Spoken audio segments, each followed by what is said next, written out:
4 days now since the end of daylight saving time. Don't be surprised if you still have a little spring forward hangover. It is time, if you will, for our morning checkup with Wish TV medical expert Dr. Janelle Gordon. Good morning to you. Good morning, Scott. I'll be honest, for many years I thought this is silly. It's just an hour. Just deal with it. This week I've been dragging. Are you surprised? No, it's difficult. I used to feel similarly, but I'm starting to notice it as well. And family members are telling me this week specifically, they also are like, I got to get to bed. You know, I'm really affected by the daylight savings this year. So how can 1 hour affect us that much? Sure. So we all have an internal clock, which is known as our circadian rhythm, that affects our sleep-wake cycle. And so that added extra hour of sleep in the evening can actually delay our melatonin surge, which is usually our body's signal to cause us to be more drowsy and let us know that it's time to get to bed.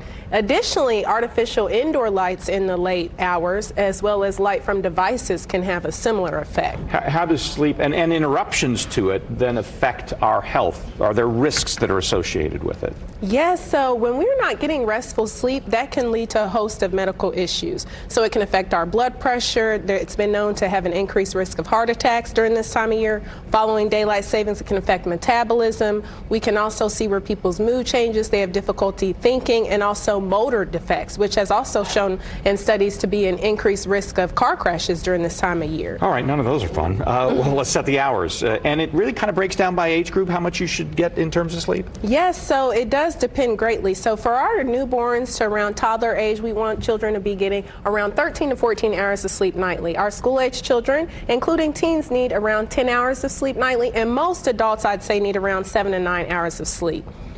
All right, so unless the state lawmakers decide to get changing again, we are going to do this 2 times a year for the foreseeable future.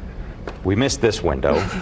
Help us, though, get ready. When this does happen, what would you like to see us do in terms of getting ready for it? Yes, so usually in the days leading up to the daylight savings change, you want to start going to bed a little earlier, and that's typically recommended to be around 15 to 20 minutes prior to your usual bedtime. Individuals will often ask me when I see them, what about taking a nap, Dr. Gordon? If you're going to take a nap, I recommend no longer than 30 minutes, and that should be usually before mid-afternoon. Similarly, upon waking within the first couple hours, I want to make sure that viewers are eating, getting natural sunlight, and then any stimulating activities that you take part in the late hours, typically we'd recommend moving those up and ending them prior to a couple hours before bedtime. So working out's great, but if your bedtime's 9, maybe not working out at 7:30 or 8. No, I don't know if you've ever experienced it, but sometimes after work you want to get it in and you realize, wow, I'm hungry now I'm eating, and if you're eating a more carb-heavy meal, that's going to cause the body to feel stimulated and also delay you getting to bed. So get that workout in, but hopefully earlier in the day. You didn't even get into my inability to put my phone away when it's time for the bed. Turn the devices off. I say the bedroom is to be used for sleep, and the other S word that we know.